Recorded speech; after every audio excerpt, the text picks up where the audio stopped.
नमस्कार, मैं हूं निखिल सिंह। हमारे इस खास कार्यक्रम पूरा सच में आप सभी का स्वागत है। खबरों की दुनिया में पूरा सच बहुत जरूरी होता है, क्योंकि झूठ से भी ज्यादा खतरनाक होता है अधूरा सच, और उसी तरह खतरनाक होती है अधूरी खबर। इसलिए हर खबर का पूरा सच हम आपको बताएंगे, वो भी तथ्यों, तर्कों और सबूतों के साथ। तो आइए बिना देर शुरू करते हैं पूरा सच।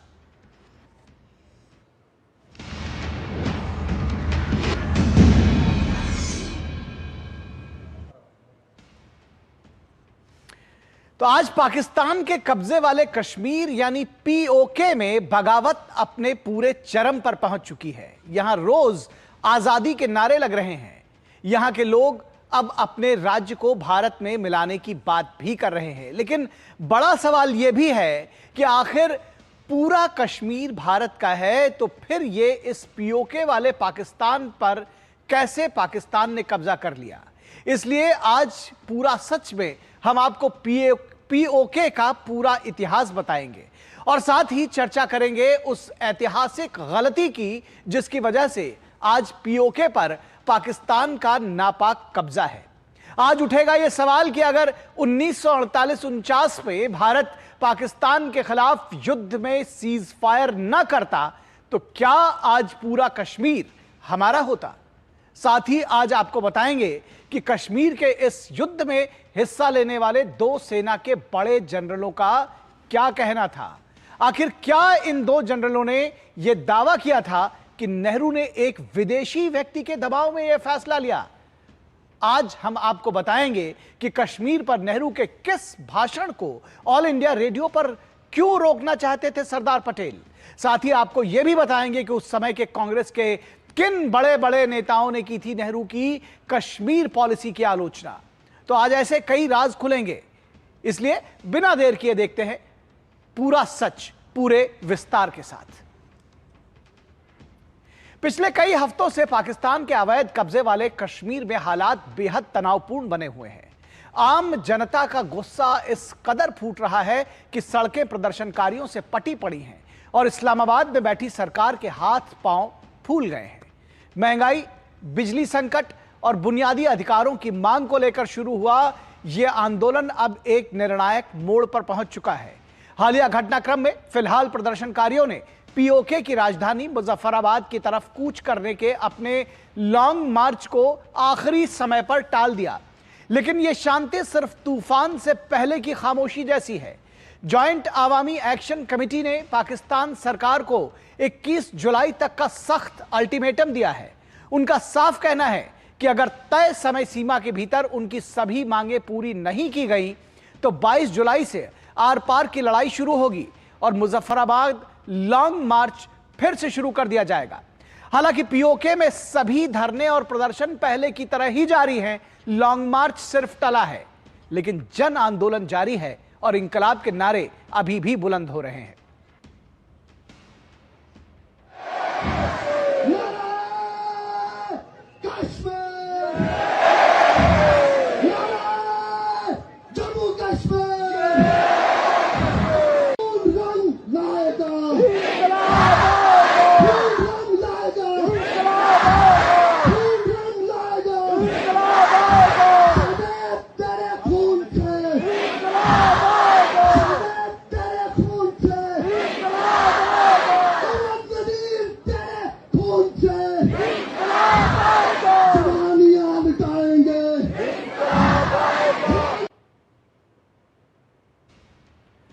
तो पीओके में इंकलाब के नारे लग रहे हैं और वहां की जनता अब पाकिस्तान के जबरन कब्जे को बर्दाश्त करने के मूड में बिल्कुल नहीं है। 1947 के विभाजन के बाद से ही पाकिस्तान ने इस खूबसूरत इलाके की सियासत और भूगोल के साथ जो खिलवाड़ किया उसकी हकीकत जानना बेहद जरूरी है।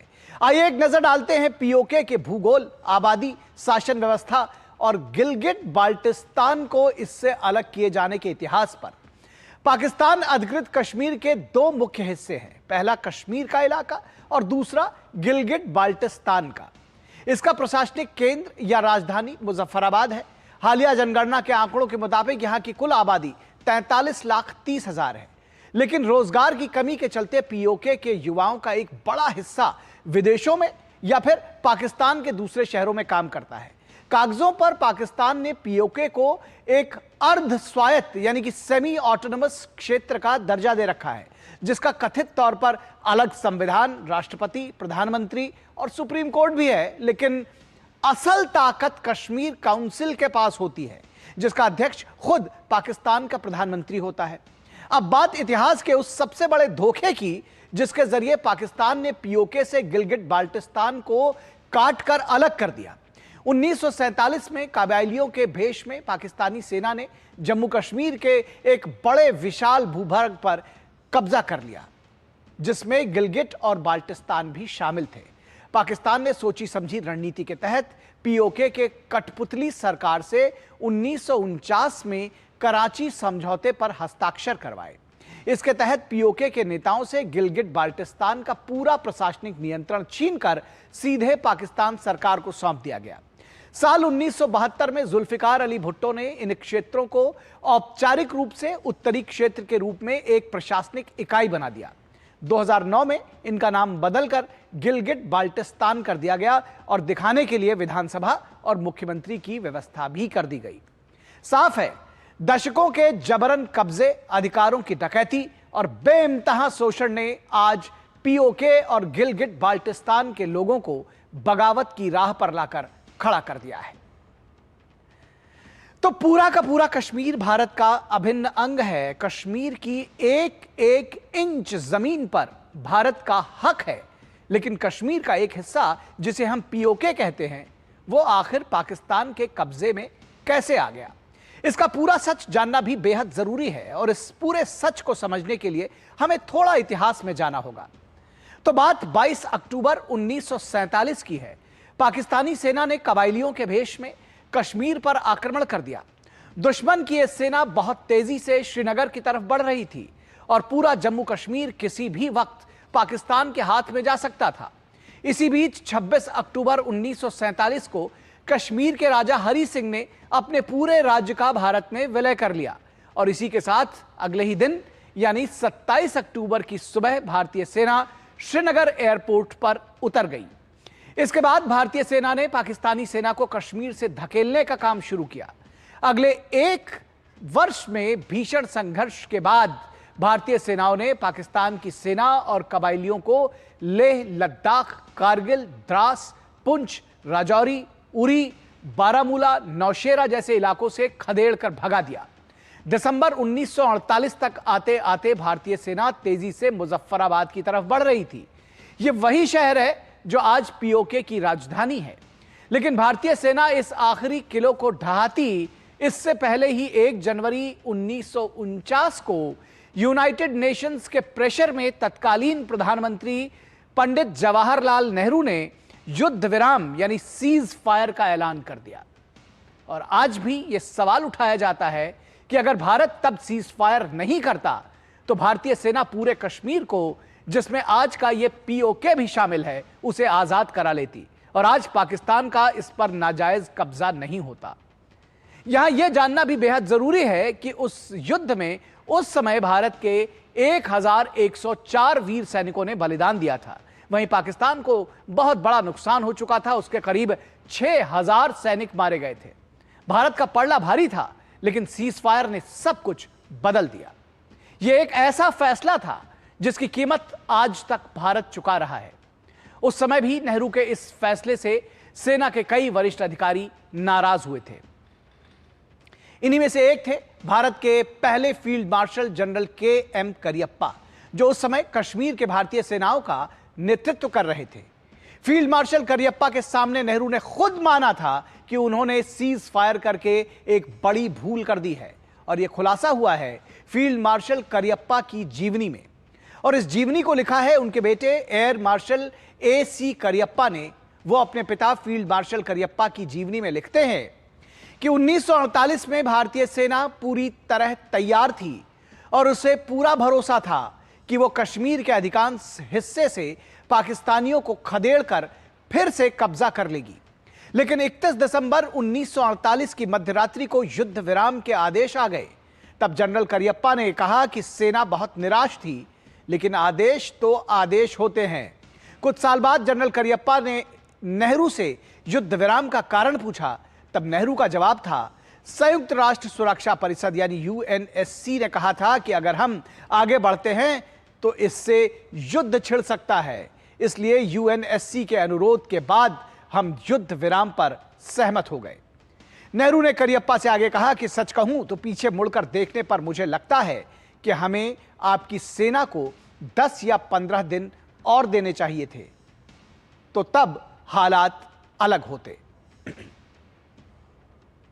तो सुना आपने, पंडित नेहरू ने खुद माना कि अगर वो भारतीय सेना को 10 या 15 दिन का समय और दे देते तो शायद हालात अलग होते, यानी पीओके आज हमारा होता।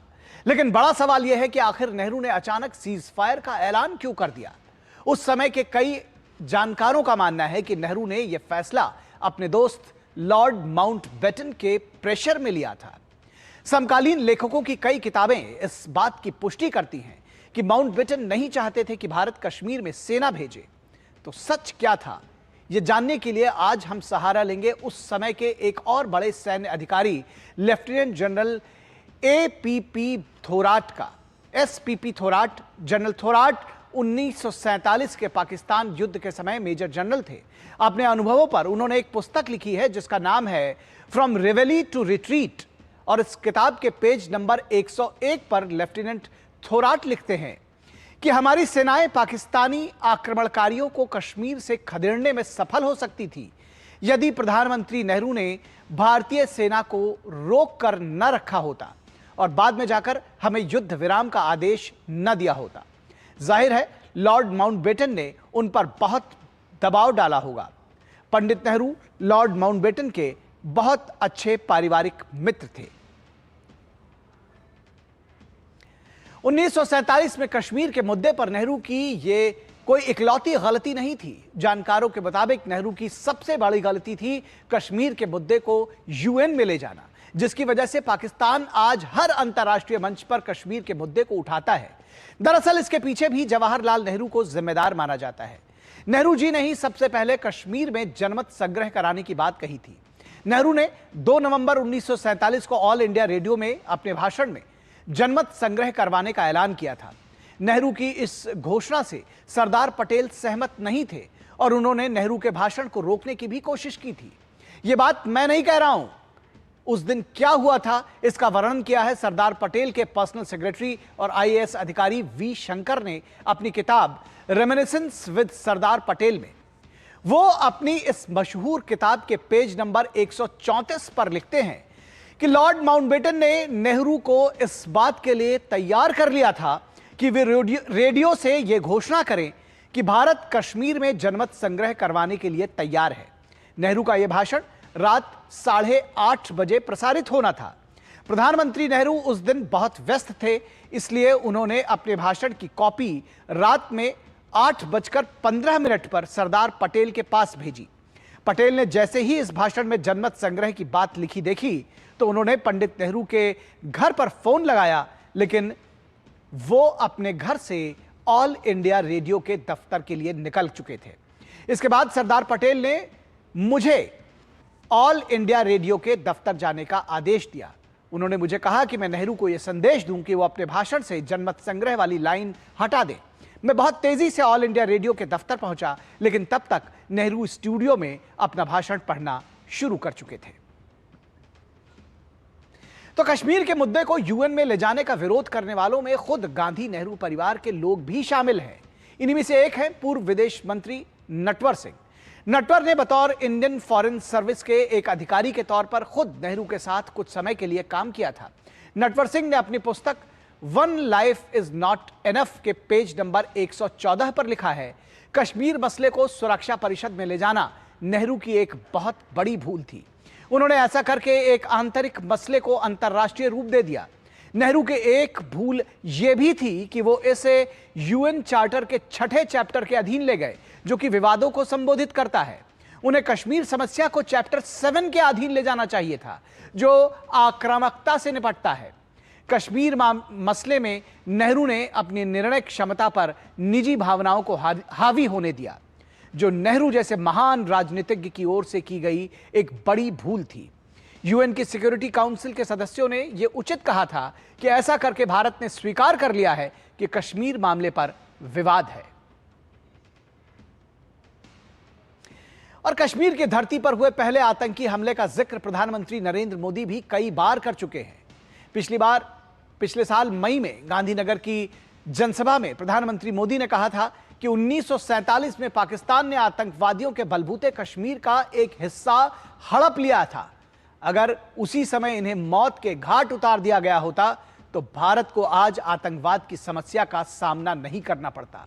आप भी सुनिए प्रधानमंत्री मोदी ने क्या कुछ कहा था। मां भारती का एक हिस्सा आतंकवादियों के बलबूते पर, मुजाहिदों के नाम पर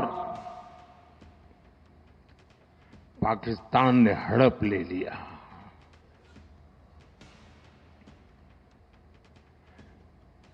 अगर उसी दिन इन मुजाहिदों को मौत के घाट उतार दिया गया होता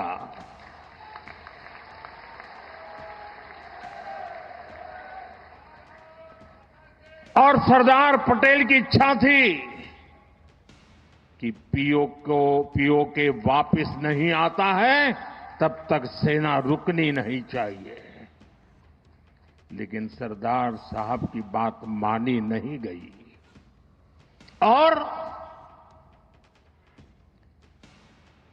ये मुजाहिदीन जो लहू चख गए थे वो सिलसिला 75 साल से चला है।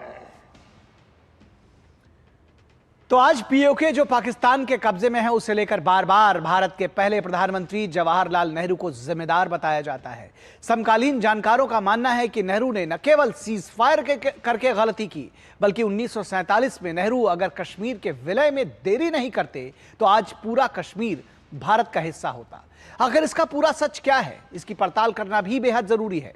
तो देखिए, ये तो हम सबको बताया गया है कि कैसे 22 अक्टूबर 1947 में पाकिस्तान ने कश्मीर पर हमला किया और फिर 26 अक्टूबर को कश्मीर के महाराजा हरि सिंह ने विलय का पत्र दिल्ली भेजा और 27 अक्टूबर को विलय के पत्र पर भारत सरकार ने मुहर लगा दी और कश्मीर भारत का हिस्सा बन गया।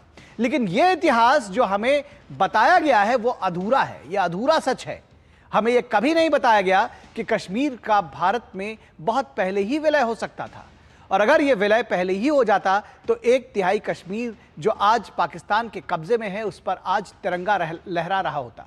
देखिए, भारत जब आजाद हो गया तो रियायतों का जो रियासत थी उनका मंत्रालय सरदार पटेल को सौंपा गया, उनके विलय का काम, जिनका काम रियासतों को भारत में विलय करना था। लेकिन कश्मीर का मामला खुद प्रधानमंत्री नेहरू ने अपने हाथ में रखा। कश्मीर के महाराजा हरि सिंह ने नेहरू पर उनको बिल्कुल भी भरोसा नहीं था। उन्हें पता था कि नेहरू कश्मीर की सत्ता अपने दोस्त शेख अब्दुल्ला को सौंपना चाहते हैं, जो महाराजा को बिल्कुल मंजूर नहीं था। लिहाजा वो कश्मीर का भारत में विलय करने से हिचक रहे थे। इसी बीच पाकिस्तान ने कश्मीर हड़पने के लिए अपनी तैयारियां शुरू कर दी। सितंबर 1947 के अंत तक यह खुफिया जानकारी नेहरू तक भी पहुंच गई। उन्होंने पाकिस्तानी हमले से 25 दिन पहले यानी 27 सितंबर 1947 को सरदार पटेल को एक पत्र लिखा। इस पत्र में नेहरू ने साफ साफ पाकिस्तानी हमले की आशंका जताई, लेकिन बार बार इस पत्र में उन्होंने एक ही बात दोहराई कि महाराजा हरि सिंह को शेख अब्दुल्ला को रिहा कर देना चाहिए और सत्ता में भागीदारी देनी चाहिए, तभी कश्मीर का भारत में विलय संभव है। नेहरू का यह पत्र छपा है selected works of Jawaharlal Nehru की सीरीज 2 के वॉल्यूम 4 के पेज नंबर 263 पर। इस पत्र में नेहरू सरदार पटेल को लिखते हैं, खुफिया रिपोर्टों के आधार पर यह साफ है कि कश्मीर की स्थिति बहुत ही खतरनाक है। मुस्लिम लीग के नेता पंजाब और उत्तर पश्चिम सीमा प्रांत के रास्ते कश्मीर में घुसपैठ की तैयारी कर रहे हैं। सर्दियों में जब कश्मीर पूरे भारत से अलग थलग पड़ जाता है तो पाकिस्तान का कोई बड़ा एक्शन लेने का प्लान है। मुझे शक है कि महाराजा हरि सिंह की सेना अपने दम पर और बिना जन समर्थन के मुकाबला कर पाएगी। वास्तव में यदि कोई उनकी मदद कर सकता है तो वो है शेख अब्दुल्ला। इसलिए बहुत महत्वपूर्ण है कि महाराजा नेशनल कॉन्फ्रेंस से दोस्ती कर लें, जिससे पाकिस्तान के खिलाफ उन्हें जनसहयोग मिल सकेगा। मुझे नहीं लगता कि महाराजा के पास शेख अब्दुल्ला को रिहा करने के अलावा और कोई रास्ता है।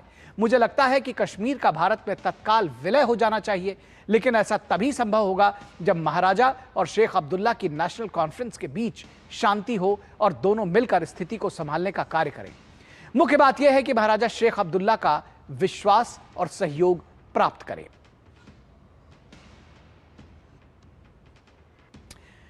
तो इस कहानी को जारी रखेंगे आगे, लेकिन रुकेंगे एक छोटे से ब्रेक के लिए। कहीं मत जाइएगा, जल्द हाजिर होंगे।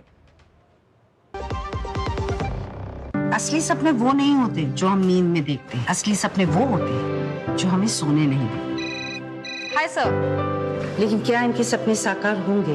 इतने बड़े ई कॉमर्स ऑर्डर के लिए बहुत इन्वेस्टमेंट लगेगी, कहाँ से लाऊंगी सर? आई एम सॉरी, मुझे किसी और के पास जाना पड़ेगा।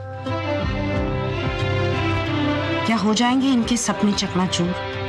अरे नहीं हुजूर, भारत सरकार की PMFME स्कीम है ना। माइक्रो फूड प्रोसेसिंग यूनिट्स हैं, इनको सपोर्ट करने के लिए हमारी सरकार क्रेडिट लिंक सब्सिडी दे रही है। अपना माइक्रो फूड प्रोसेसिंग यूनिट शुरू करने या बढ़ाने के लिए पाए 35% सब्सिडी, अधिकतम 10 लाख तक, जिसे अब फूड प्रोसेसिंग और पैकेजिंग की मशीनरी के साथ ले सकते हैं तकनीकी सहायता भी। आज से हम सॉस और चटनी का भी काम शुरू करेंगे। मदद करे सरकार तो बढ़ता रहे व्यापार। यार कैसे ले पाएंगे घर? नहीं, आज गर्मी बहुत है ना। यस, बहुत ही ज्यादा। पापा, घर खरीदने की planning is not easy. Vini, long term savings का बेस्ट प्लान बताना। LIC protection plus plan. LIC और सेविंग्स। यस, इसमें इंश्योरेंस और फंड्स दोनों में इन्वेस्ट करके गोल्स के हिसाब से सम अश्योर्ड एडजस्ट कर सकते हो।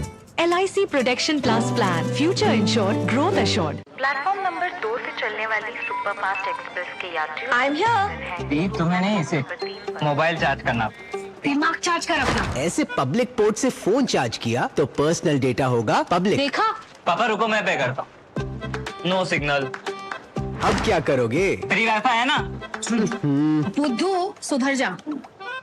पेमेंट्स के लिए नो ओपन वाईफाई। यानी फ्रॉड को करो बाय बाय। RBI कहता है, करो सही शुरुआत, बनो फाइनेंशियली स्मार्ट। काम रुकना नहीं चाहिए, पर खुजली रुकनी चाहिए। इसलिए सपट डॉक्टर स्किन लोशन, काम चालू खुजली बंद। 128 सालों से दांत का आखिरी इलाज।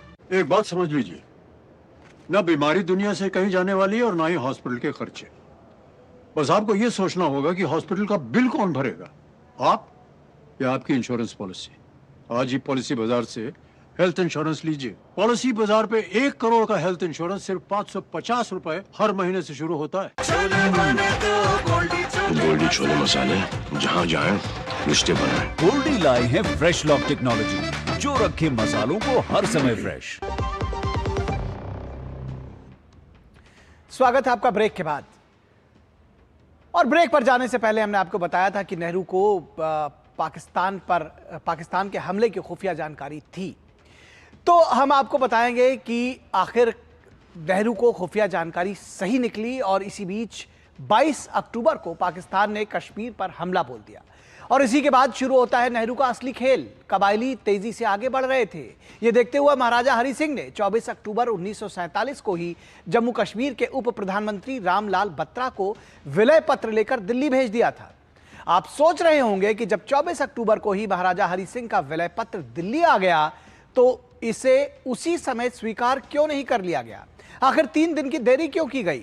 और यह 3 दिन की देरी अगर नहीं की जाती तो भारतीय सेना 24 अक्टूबर को ही कश्मीर पहुंच जाती, तो कश्मीर के एक बड़े हिस्से को बचाया जा सकता था जो आज तक पाकिस्तान के कब्जे में है। दरअसल नेहरू ने 24 अक्टूबर 1947 को इस विलय का पत्र इसलिए स्वीकार नहीं किया क्योंकि इसमें उनके परम प्रिय मित्र शेख अब्दुल्ला को सत्ता सौंपने का वादा नहीं किया गया था। 25 और 26 अक्टूबर को दिल्ली में लंबी लंबी बैठकें होती रही, लेकिन नेहरू टस से मस नहीं हुए। आखिरकार बहुत जोर देने पर नेहरू ने VP मेनन को 26 अक्टूबर को श्रीनगर भेजा और साथ में उन्हें जम्मू कश्मीर के प्रधानमंत्री मेहर चंद महाजन को दिल्ली लाने के लिए बोला। इसके बाद क्या हुआ, इसका जिक्र खुद मेहर चंद महाजन ने अपनी आत्मकथा लुकिंग बैक में किया है। जस्टिस मेहर चंद महाजन बाद में जाकर भारत के तीसरे मुख्य न्यायाधीश भी बने, इसलिए उनकी लिखी बातों पर कोई सवाल नहीं उठा सकता है। जस्टिस मेहरचंद्र महाजन ने अपनी आत्मकथा लुकिंग बैक में लिखा है कि वीपी मेनन मुझे अपने साथ दिल्ली ले जाने के लिए आए थे। मैंने उन्हें बताया कि हमने अपने उप प्रधानमंत्री रामलाल बत्रा को पहले ही विलय पत्र लेकर दिल्ली भेज दिया है। मेनन ने मुझे बताया कि मेरे दिल्ली आए बिना कश्मीर को सैनिक मदद मिलना मुश्किल है। दिल्ली पहुंचने पर मैंने बताया कि कबायली श्रीनगर की तरफ बढ़ रहे हैं, इसलिए कश्मीर को तत्काल सैनिक मदद दी जाए। मैंने भावुक होकर कहा कि श्रीनगर को विनाश से बचाया जाना चाहिए। इस पर प्रधानमंत्री नेहरू ने कहा कि कोई बात नहीं, अगर कबायलियों ने श्रीनगर पर कब्जा भी कर लिया तो भारत इतना ताकतवर है कि वो उसे वापस छुड़ा लेगा। नेहरू की बात सुनकर मैंने सोचा कि श्रीनगर को वापस तो छुड़वा लिया जाएगा, लेकिन जो विनाश होगा उसकी भरपाई कौन करेगा। लेकिन फिर भी मैं सैनिक सहायता की मांग पर अड़ा था और नेहरू अपनी बात पर अड़े हुए थे। और पूरा सच में वक्त है एक छोटे से ब्रेक का, कहीं मत जाइएगा, जल्द हाजिर होंगे।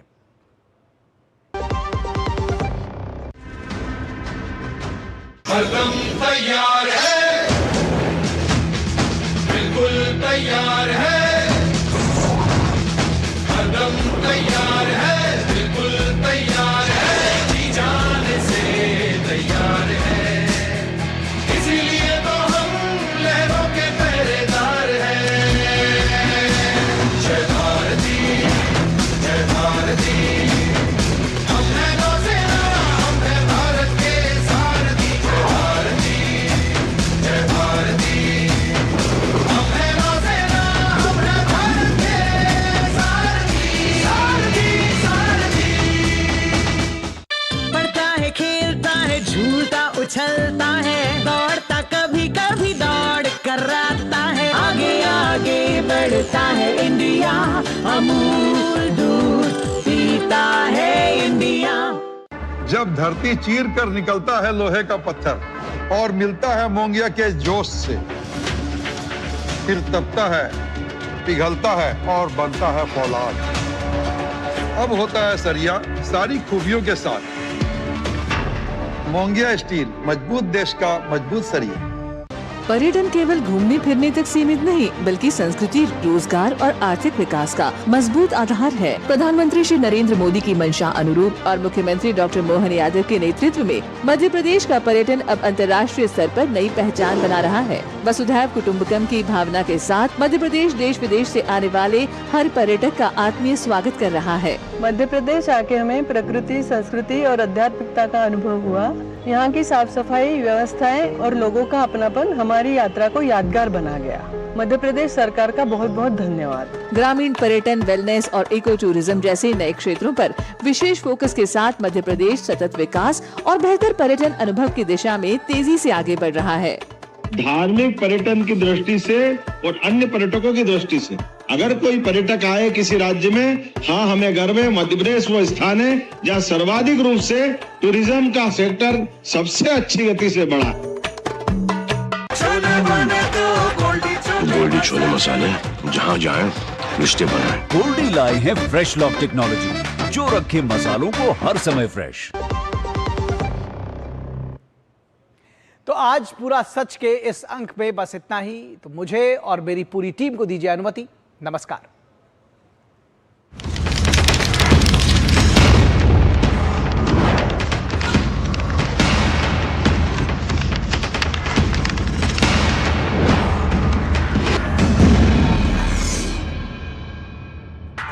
पूरा सच के प्रायोजक थे